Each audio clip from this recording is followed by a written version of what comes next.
Hi అండి అందరికీ. ఈ సండే మీరు ఇంట్లో ఏం స్పెషల్ అయితే చేసుకున్నారు? నేనైతే ఎప్పుడు చేపలు, రొయ్యలు, చికెను, మటను ఎంత తింటామని ఈసారి అయితే పీతలు ట్రై చేద్దామని పీతలు అయితే వండుతున్నానండి.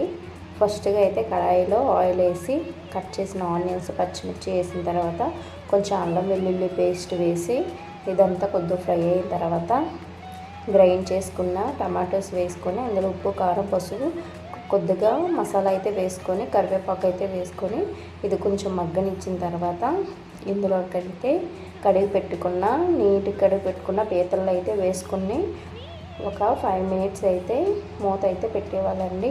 నెక్స్ట్ పీతలు అయితే మగ్గుతాయి కదా, ఇప్పుడు ఇందులోనికైతే కొద్దిగా చింతపండు రసాన్ని అయితే వేసుకుంటున్నాను. ఇది గ్రేవీ మొత్తం దగ్గరికి అయిపోవాలండి. అప్పుడే పీతలకి మసాలా అనేది బాగా పడుతుందన్నమాట.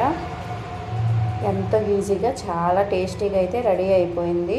మీరు కూడా ఒకసారి ఇంట్లో ట్రై చేసి ఎలా వచ్చిందో కామెంట్ అయితే చేయండి. వీడియో ఫస్ట్ టైం చూసిన వాళ్ళైతే మన ఛానల్ సబ్స్క్రైబ్ చేసుకొని మరిన్ని వీడియోస్ కోసం అయితే ఫాలో చేయండి. అలా చూసి వెళ్ళిపోకుండా ఒక లైక్ ఇచ్చి మీ ఫ్రెండ్స్కి కూడా షేర్ చేయండి.